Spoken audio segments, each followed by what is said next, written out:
ያ ጀማ በአላህ ግን ይሄ ስሜት እኛ ቤት ብቻ ነው ያለው ወይስ ሌላም ቤት? ስሙማ እህቴ ኢቃማን አሰራች። ሱብሃንአላህ ኢቃማን ስታሰራ ስራዋ ተበላሸ። ጠይብ ከዛ በቃ እንደኔ ሞክሪ ቢዝነስ የሆነ በቃ የራስሽ ነገር ብዙ አመደክመሻልና የራስሽ ነገር ሞክሪ ያልኳት ማለት ነው። ወላሂ ላዚ የድሯ መጥመም ማለት ነው።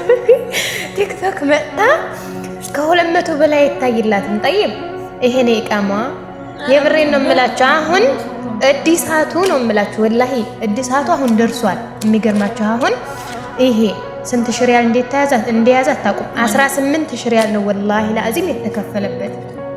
እና ሀባይቢ ምን እያረግሽ ነው ስላት ዛሬ ይችም የሰውዳ ናት አለችኝ። ማሳደሻውም ደረሰ ፎሎም አላደርግም አሉኝ፣ ላይክም ሼር ኮፒ ሊንክ አላደርግልኝ አሉ እያለች በጣም አሳዘነችኝ። እና ሀባይቢ ግን ወላሂ ይሄ ስሜት እኛ ቤት ብቻ ከሆነ እስኪ አስረዱኝ። አንዳንድ ጊዜ በቃ ለቤተሰብ ናፍቆት ምናምን ብለን ብዙ ጊዜ ኢቃማ እናያሰራለን እና በቃ ያላህ ተአምር ሆኖ ደግሞ የሆነ እድላችሁ ሲጣም ስራው ይበላሻል። ስራው ተበላሽቶም ደግሞ እኮ ምን አለ በቃ በጀመረች የሰራሁበት ስራ ተበላሽ። አስባችሁታል ሀባይቢ?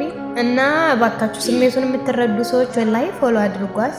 በቃ ትበርታ ነው የምለው። አበረታቷት፣ ፎሎ አድርጓት። እኔ እንኳን በእኔ ቢሆን ደከመኝ ወላሂ ላዚም።